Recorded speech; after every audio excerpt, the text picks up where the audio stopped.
Shalom, bienvenue sur tvyeshua.com. Je suis serviteur de Dieu Alan Rich depuis Jérusalem. Je vais parler de la GN. Je pense que vous avez dû en entendre parler. Il est écrit dans la Bible, même dans la Nouvelle Alliance, le Nouveau Testament. Yeshua en a parlé. Qu'est-ce que c'est? Est-ce un lieu symbolique? Est-ce un endroit réel? Est-ce un synonyme de séjour des morts, d'enfer, de lac de feu? D'où cela vient-il? Eh bien, regardez-moi bien. J'ai en ce moment les deux pieds dans la GN. Je suis dans la GN. C'est un vrai lieu qui se trouve ici à Jérusalem, la vallée de la GN. Et nous allons voir pourquoi cette vallée, ce nom, est devenu symbole de mort. Regardez cette vallée, elle paraît jolie, elle paraît belle, elle l'est, mais sachez que là-dessous, il y a d'autres choses, et historiquement, il s'est passé des choses horribles ici, et beaucoup de personnes, de touristes, passent près et disent quel joli lieu, ils ne savent pas de quoi il s'agit. Shalom, oui en effet, l'AGN, comme vous venez de le voir dans l'introduction, existe bien. Ce n'est pas un lieu symbolique. C'est devenu un lieu symbolique et synonyme de souffrance, donc d'enfer. D'ailleurs, dans les traductions anglophones, dans le Nouveau Testament, il traduit souvent, complètement à tort, le mot GN en enfer. Ce qui fait que les anglophones ont un peu la pensée distorsionnée par rapport à ce terme et même par rapport à l'enfer. Ce mot vient de l'hébreu Geben Hinnom, qui veut dire, ceux qui suivent les cours d'hébreu sur portiquedesalomon.com le savent, Gay veut dire vallée, Ben fils, et Hinnom, c'est Hinnom. Geben Hinnom est donc devenu Gehenom, et Gehenna en anglais, et GN en français. Et Jésus en a parlé, nous allons le voir. Cette vallée se trouve au creux du mont Sion. Et que se passait-il dans cette vallée? C'est dans cette vallée que les peuples, dont malheureusement les Israélites, rendaient un culte à Melech, Molech, Molech en hébreu, appelé aussi Baal, qui est en fait le dieu avec un petit d principal antagoniste au dieu d'Israël. C'est à l'origine le dieu des Ammonites et des Phéniciens, au nord d'Israël. Il faisait de grands festivals dans cette vallée où il rendait culte, où il brûlait de grands feux, et la statue de Melech en métal, à un moment donné, devenait rouge de chaleur.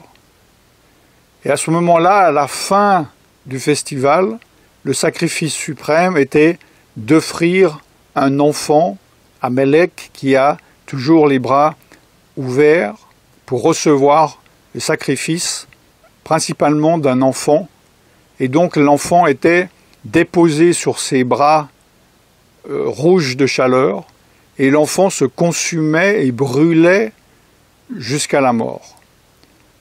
C'est pour cela qu'il y a dans la Torah le commandement qui dit « Tu ne feras pas passer tes fils et tes filles par le feu comme le font les peuples autour de toi. » Il s'agissait de ce culte à Melech.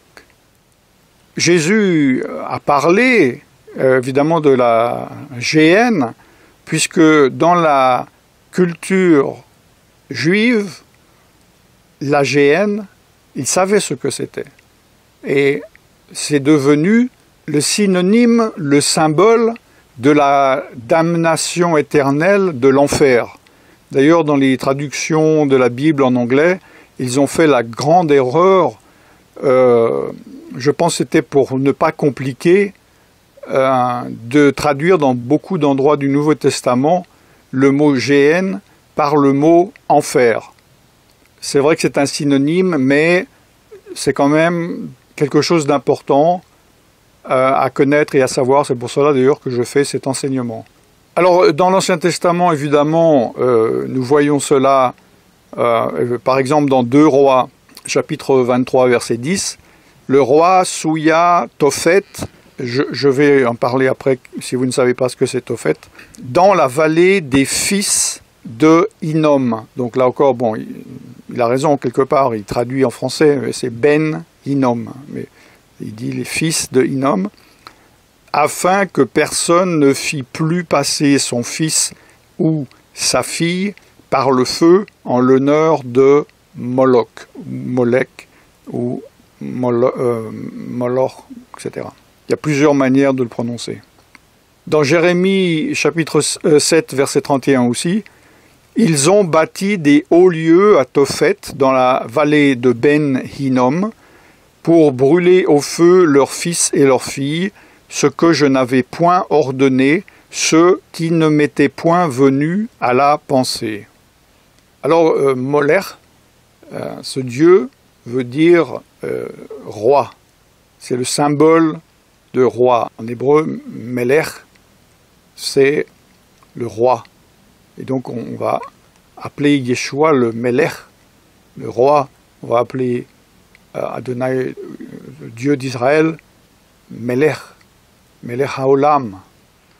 Nous voyons donc le commandement dont je viens parler dans Lévitique, chapitre 18, verset 21. Dans la Darbi, tu ne donneras point de tes enfants pour les faire passer par le feu à Moloch, et tu ne profaneras point le nom de ton Dieu, moi je suis l'Éternel. Le Louis II, tu ne livreras aucun de tes enfants pour le faire passer à Moloch. L'Osterwald, tu ne donneras point de tes enfants pour les faire passer par le feu à Moloch.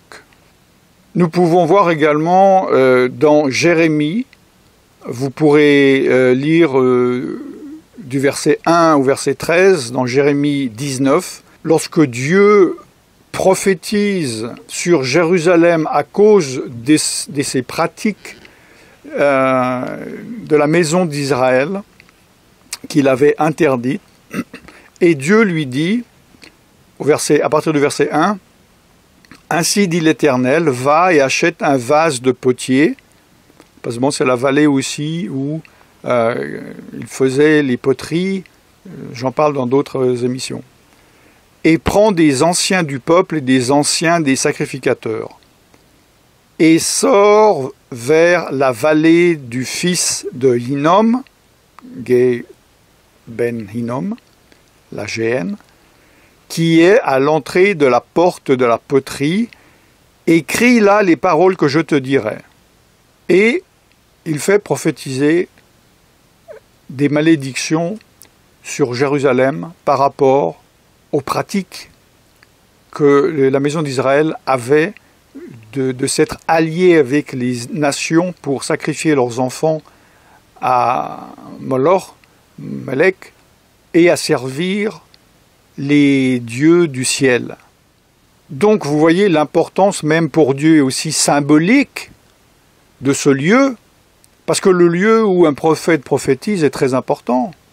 Et là, Dieu l'a envoyé dans la vallée de la Géhenne pour prophétiser la malédiction sur Jérusalem. Vous pouvez voir donc cela vous-même dans Jérémie chapitre 19, à partir du verset 1 au verset 13. Donc Dieu explique pourquoi il prophétise du mal sur Jérusalem. Il dit par exemple au verset 4, « Parce qu'ils m'ont abandonné et qu'ils m'ont aliéné ce lieu. » Quel lieu? La vallée de la Géhenne. « Et qu'ils y ont brûlé de l'encens à d'autres dieux qui n'ont connu ni eux, ni leurs pères, ni les rois de Juda, et qu'ils ont rempli ce lieu du sang des innocents, les enfants. Et ont bâti les hauts lieux de Baal, donc de Melech aussi, pour brûler au feu leurs fils en holocauste à Baal ce que je n'ai point commandé et dont je n'ai point parlé et qui ne m'est point monté au cœur. C'est pourquoi voici, des jours viennent, dit l'Éternel, où ce lieu-ci ne sera plus appelé Tophet, ni la vallée du fils de Hinnom, mais la vallée de la tuerie ou la vallée du carnage. Il dit, il ne sera plus ce lieu appelé Tophet. Tophet est qui veut dire le lieu du feu. Donc c'était un endroit où les gens n'allaient pas simplement se promener, n'allaient pas faire simplement marcher, mais c'était un lieu consacré au culte de Baal. Mais il dit justement que ce lieu sera appelé la vallée de Harega, qui veut dire la vallée de l'Holocauste, la vallée du carnage. Et d'ailleurs, c'est devenu par la suite le lieu où il vidait toutes les poubelles de Jérusalem. C'est devenu justement un lieu de désolation. Jusqu'à qu'il y a quelques années, ils l'ont nettoyé et ils en ont fait, comme vous le voyez dans la vidéo, une assez jolie prairie, c'est assez bucolique.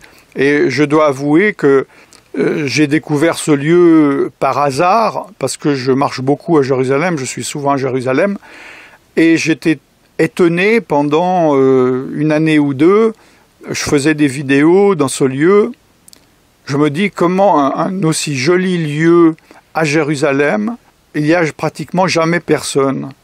C'est un endroit, comme vous le voyez, je trouve bucolique. Pourquoi il y a si peu de gens?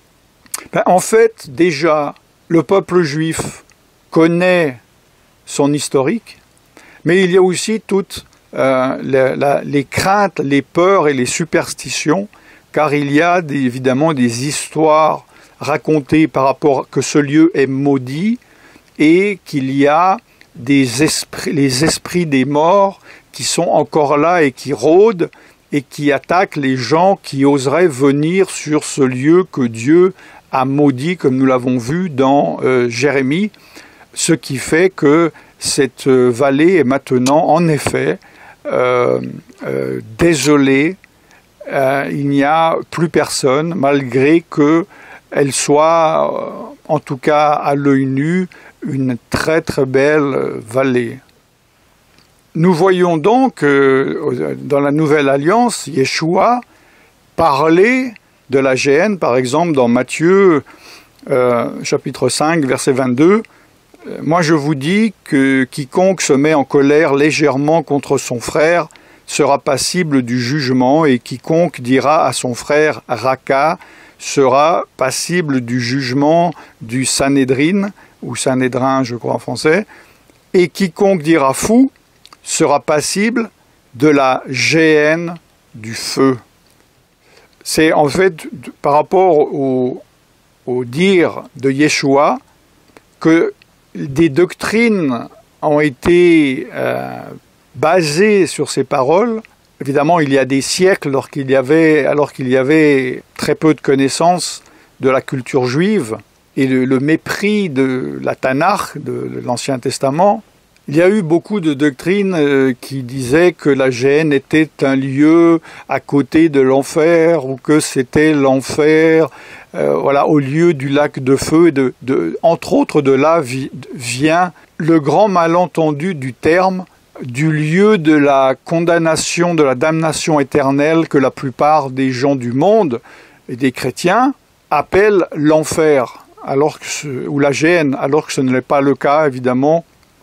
Pour ceux qui connaissent un peu leur Bible, vous savez que ce lieu s'appelle le lac de feu, et non pas l'enfer. L'enfer, c'est le séjour des morts, mais je ne veux pas vous mettre la confusion maintenant. Regardez l'émission où j'ai fait vraiment une étude précise par rapport à ces terminologies. Donc Yeshua dit, tu seras passible de la géhenne du feu.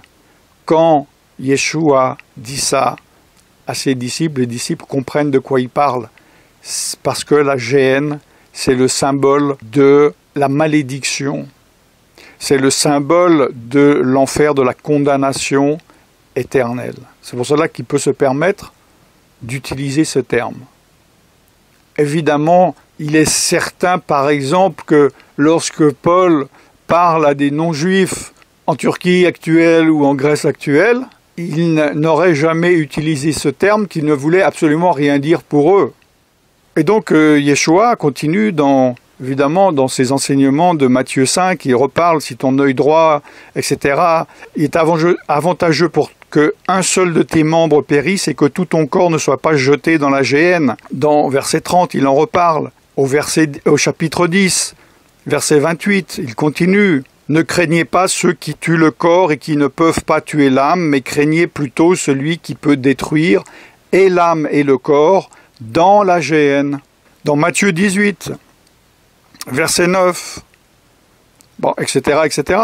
Matthieu 23, verset 15, Matthieu 23, 33, et après, évidemment, dans les évangiles synoptiques, Marc, nous le voyons, et il y a Yaakov, appelé, j'ai expliqué pourquoi, Jacques, par la Bible chrétienne, chapitre 3, verset 6, la langue est un feu, la langue, un monde d'iniquité, est établi parmi nos membres. C'est elle qui souille tout le corps et enflamme tout le cours de la nature et est enflammée par la géhenne.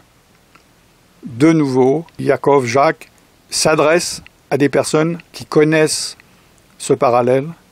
Et donc il peut se permettre de parler de la géhenne puisque c'est le symbole du feu et de la condamnation, de la destruction. Je n'aime pas me répéter entre les émissions, donc je ne veux pas empiéter dans l'enseignement que j'ai fait concernant les termes et les lieux géhenne, enfer et lac de feu. Donc j'en en parlerai pas dans cette émission. Regardez régulièrement tvyeshua.com ou tvjesuschrist.com afin de regarder le programme lorsqu'il passera.